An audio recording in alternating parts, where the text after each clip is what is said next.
पापा की बगिया में कोई लरिया बोले हे दूल्हा दहेज मांगे हे दूल्हा दहेज मांगे।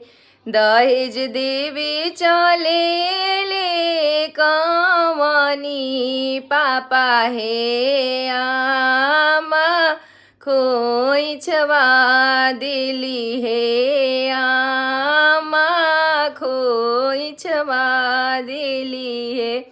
आगे आगे चले लानी बाजनिया भैया हे पाछा से कहरवा भैया हे पाछा से कहरवा भैया हे।